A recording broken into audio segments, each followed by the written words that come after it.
Hello, friends, and welcome back to Stories About Entitled People. Let's start our video with a story about workplace uniforms, but with a twist.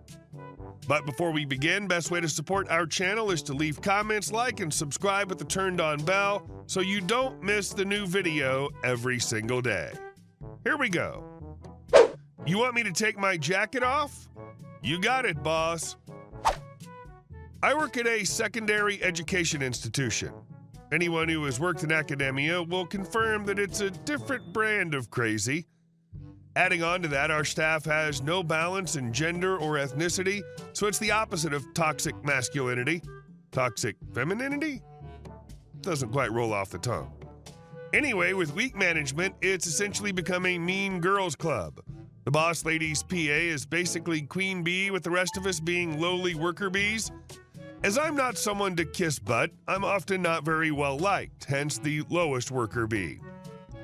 Work by staff shirts for everyone with our logo on about 3 or 4 times a year. They're usually nice golf shirts or button-up shirts, but the last time, oof. This is an actual shirt Queen Bee was wearing one day. Boss lady literally squealed in delight like a toddler when she saw it, insisting that all of us get one of those. Guys, let me describe this monstrosity. It was mainly navy blue with the type of print, think paisley, but not quite. The shirt was filled with cartoonish squiggles and doodles that made absolutely no sense. Apples, fleur-de-lis, seashells, even tiny little fish skeletons.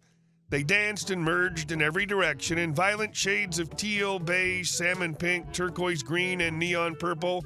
So versatile, you can wear it with so many different colors. And if the design wasn't bad enough, the fit was even worse. A size that normally hugs my figure fit me like a circus tent. It billowed out from right under my boobs and was so long the bottom seam came in just above my thighs. The most unflattering cut I've ever worn. It was like a blind person tried to take maternity wear and change their mind halfway through. It was also sleeveless.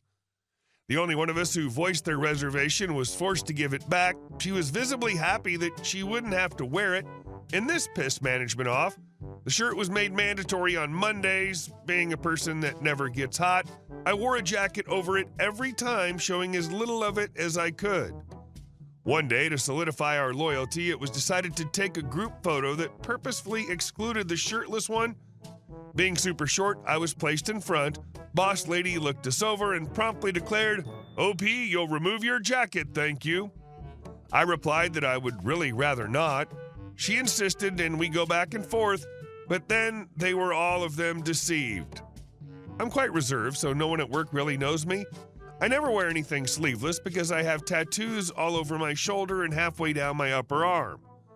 I always look normal and professional wearing tailored jackets, cardigans, or 3/4 sleeves. You want me to take my jacket off? I insist. No exception? None. I remove my jacket and toss it out of the frame in one of the coolest gestures I've ever been able to perform. I turn forward with my left shoulder facing the camera and reveal a Grim Reaper with a sweeping Sith and blue wings that actually match the ghastly shirt quite well now that I think about it. There's a noticeable intake of breaths and the whole group falls silent, waiting in anticipation to see who would triumph. It was like a shootout between 2 gunmen in a Western. I look at her blankly, internally screaming, "The F you gonna do now, B?" And I'm pretty sure she heard me. Boss lady realizes she can't go back on what she said without looking like even more of a jerk than she already does, and turns to face the camera. Y'all, that was one of my favorite pictures of all time. PO'd boss lady in front with a smile that just doesn't reach her eyes, tatted up admin immediately to her left with the biggest grin in the whole picture. Everyone else's faces were a mixture of amusement and confusion. Queen Bee slightly frowning as she was still trying to figure out what the F just happened. Marketing showed it to me before deleting it, and we had a few laughs. Needless to say, that photo didn't make it into the newsletter as was originally intended. You can check with HR if forcing employees to wear something specific in that kind of setting, as opposed to enforcing a dress code, violates an institutional policy.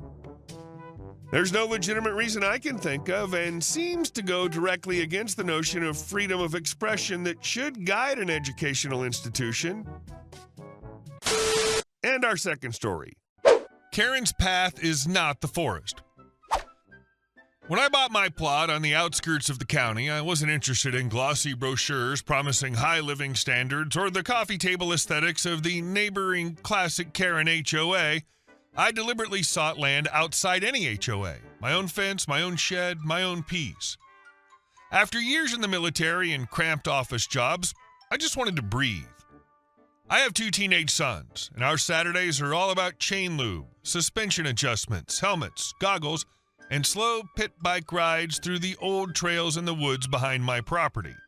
No speeding, no open exhausts. I carry a med kit, a radio, and I walk beside them. No vroom vroom, just a gentle brrr at idle.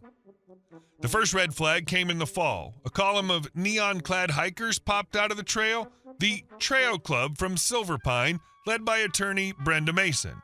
Phones out recording, voice raised like a courtroom mic. These are community trails, no motorized vehicles. You're violating community rules. In my well-practiced tone, I explained, I'm not part of your community. Your CC&Rs don't apply to my property, and the wooded parcel beyond the fence belongs to Earl Blake of Texas. Yes, I've written permission from Earl. The boys can ride slowly during safe hours. No trash, no nonsense.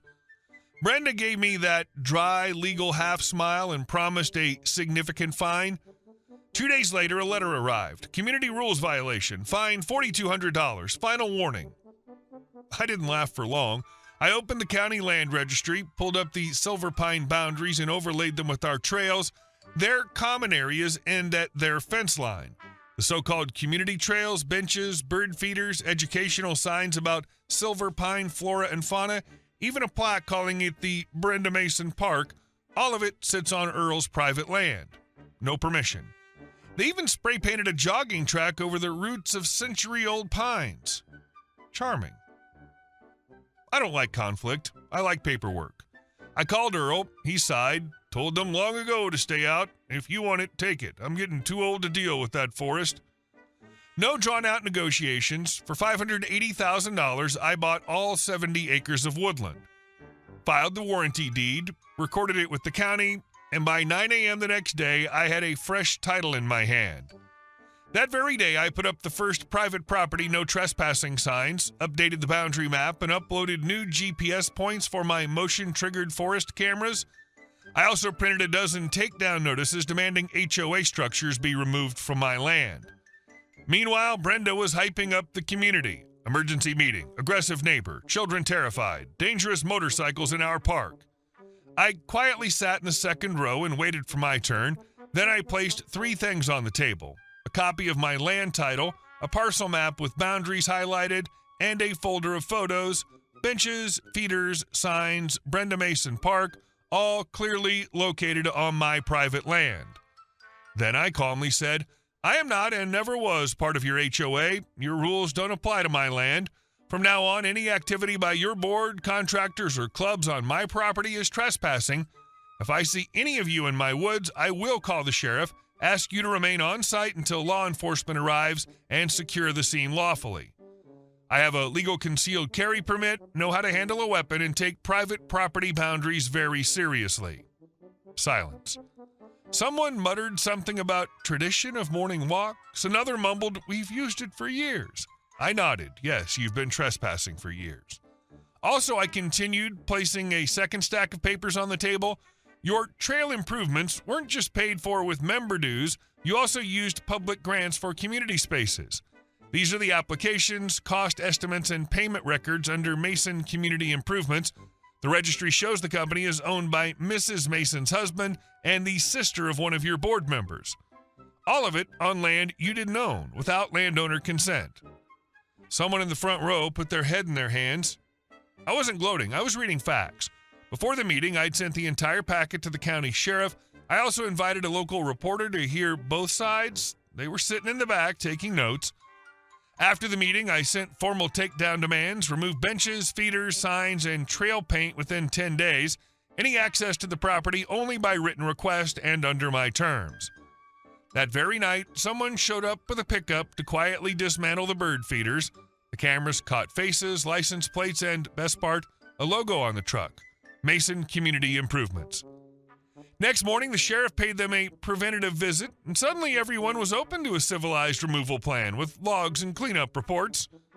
When volunteers tried sawing down my new signs, they were greeted by two things: a sign citing the state trespass law and a camera streaming live to the cloud. After a second police visit, the enthusiasm vanished. Brenda tried one last time, a public shaming event. I showed up calmly again, displayed boundary overlays, showed footage of the midnight dismantling, and added copies of letters from the grant provider. They weren't happy about private property appearing in HOA reports. This time I didn't have to say a word. The community did. Why were our dues going to your relative's company? Why did we find someone who doesn't even belong to our HOA? Why were we spending money outside the common area? The sheriff calmly clarified, tradition is not a legal argument. After that procedural cleanup, the board hired an independent auditor, 3 board members were recalled, the grant provider launched a fund misuse investigation, Brenda resigned for personal reasons and moved out within a month. I was left with dozens of forested acres to clean up and make safe, and I did what should have been done from the start. Opened legal access for residents, not whatever works, but structured. Walkers have their clearly marked loops, riders have their own slow trails with quiet hours, noise limits, and gear requirements. Civil liability insurance covered. Entry signs include QR codes with rules, zone maps, and a neat plaque. Earl Blake Trails, with the owner's blessing. I also set up a small online calendar for volunteer cleanups. I provide bags, gloves, grabbers. We put trash bins at trail exits. Once a week, my boys and I walk the land. We tidy up, fix signs, talk with new neighbors about why it's quiet here. And that infamous $4,200 fine, I returned it to Brenda in an envelope with a note. Your jurisdiction ends at your fence. On my land, state law and common sense apply. I included a stamped title copy, photo of the new signs, and a land registry excerpt. At the end, please direct any further claims through the sheriff's office. I am available. She never replied.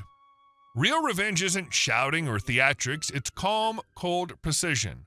Boundaries, documents, cameras, law. One clear public message, and that's it. Today, my boys ride with helmets and respect. Walkers have clean trails, the plaque with Earl's name doesn't gather dust, and for the first time in years, Silver Pine elected a new HOA board. Transparently, with real financial oversight, and rule number 1, respect private property. Documents are stronger than loud gatherings. Facts backed by evidence and legal actions always prevail over gossip, pressure, and manipulation. Hey guys, thank you all for watching the video. I'll see you in the next one.